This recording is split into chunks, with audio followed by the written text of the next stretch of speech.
নাই, নতুন চাকৰি বহুত আছে। আমি এতিয়া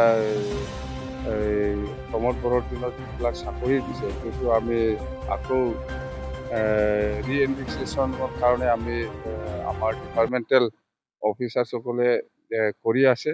মুঠতে বহুত চাকৰি কেঞ্চেল হ'ব পাৰে, কথা সেইটোৱে। PTC বাহিৰত আমি নিৰ্বাচন খেলাৰ কথা আজিলৈকে একো চিন্তা কৰা নাই আমি, কথা সেইটোৱে দেই। হা?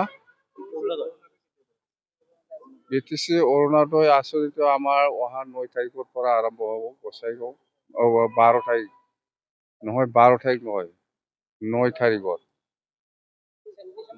ডিচেম্বৰ 9 তাৰিখৰ পৰা PMAY মুঠতে অৰুণোদয় হওক, CM ট্ৰিপলে হওক বা PMAY ঘৰ হওক, অতি সোনকালে এই ডিচেম্বৰৰ ভিতৰতে আৰম্ভ হ'ব। এইটো আমি অতি সোনকালে দিব, পইচা সোমোৱাৰ পিছতে আমি দিম। মুঠতে আমাৰ সেইটো বাজেটত ধৰা হৈছে 100 crore অলৰেডি বাজেটত ধৰা হৈছে। 50 কোটি চেল্ফ হেল্প গ্ৰুপৰ কাৰণে সেইটো বাজেটত ধৰা হৈছে, আৰু 50 কোটি গৰীব দুখীয়াসকলৰ কাৰণে সেইটো বাজেটত ধৰা হৈছে, আৰু সেইটো হেণ্ডিকেপসকলৰ কাৰণে 5 কোটি সেইটো বাজেটত ধৰা হৈছে, আৰু ছিনিয়ৰ চিটিজেনসকলৰ কাৰণে 5 কোটি, সেইটো 210 কোটি অলৰেডি বাজেটত ধৰা হৈছে। এই চলিত মাহত নহ'লেও আমি জানুৱাৰীৰ ভিতৰত হ'ব লাগে।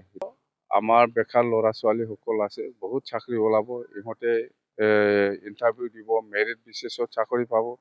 আৰু আমাৰ 100 crore যিটো বাজেট, মানে আমাৰ চবেতো চাকৰি নাপায়, কিছুমানে হয়তো চাকৰি নাপাব পাৰে। যিসকলে চাকৰি নাপাব, যিমান পাৰে আমি এই বছৰত 100 crore ব্যৱহাৰ কৰি পেলাই ইহঁতৰ সংস্থাপনৰ কাৰণে আমি ব্যৱস্থা ল'বৰ কাৰণে চেষ্টা কৰিছোঁ।